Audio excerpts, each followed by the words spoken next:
পানি পানি পানি, নাউন ফ্রেজ পানি। এভাবে তুমি গান গাইতে থাকবা।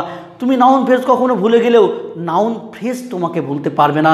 তুমি নাউন ফ্রেজ ভুলে গিয়ে সেই প্রশান্ত মহাসাগরে, পৃথিবীর সবচেয়ে গভীরতম জায়গা প্রশান্ত মহাসাগরে নিচে চলে গিয়ে বাংলার আকাশে এভাবে তাকিয়ে দেখতে পাবা নাউন ফ্রেজ তোমাকে খুঁজে বেড়াচ্ছি।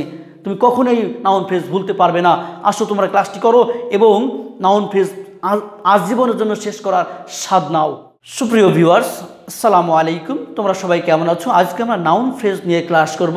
অবশ্যই ক্লাসটি তোমরা মনোযোগ সহকারে করবা। আমার মনে হয় আর কখনোই তোমাদের এই নাউন ফ্রেজ নিয়ে কখনোই সমস্যা হবে না।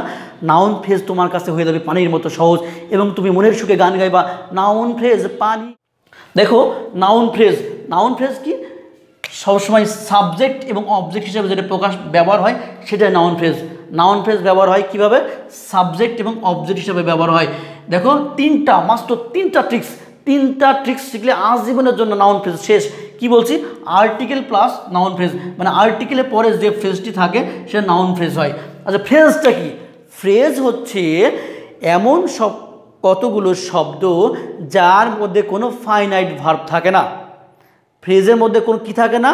কোনো ফাইনাইট ভার্ব থাকে না এবং এরা একাকী কোনো বাক্য গঠন করতে পারে না, কিন্তু বাক্যের বিভিন্ন জায়গায় এই ফ্রেজগুলো বসে বাক্যের অর্থ সম্পূর্ণ করে। এটা হচ্ছে ফ্রেজ। দেখো, বলছি কি, আর্টিকেল এরপরে যদি যে ফ্রেজটি থাকবে সেটা কি হবে? নাউন ফ্রেজ হবে। কি? পজিটিভের পরে, পজিটিভ মানে যে পজিটিভ প্রোনাউন, আওয়ার, ইয়োর্স, তারপরে মাই, এগুলোর পরে যদি কি থাকে না, যে ফ্রেজটি থাকবে সেটা কি? অবশ্যই নাউন ফ্রেজ হবে। তারপর কি? নো, ডিটারমিনার নো এর পরে যে ফ্রেজটি থাকবে সেটা নাউন ফ্রেজ হবে। এই তিনটা ট্রিক্স যদি তুমি জানতে পারো, তুমি মনে রাখতে পারো, নাউন ফ্রেজ তোমাকে কখনোই ভুলতে পারবে না এবং নাউন ফ্রেজ তোমাকে নিয়ে গান গাবে, ভুলতে পারি না তোমাকে। সুপ্রিয় ভিউয়ার্স, এবার আমরা নাউন ফ্রেজ থেকে আসা বিগত সালের জব এবং বিশ্ববিদ্যালয়ের প্রশ্ন কয়েকটি দেখে নেব, আমাদের ট্রিক্স কেমন কাজে লাগছে।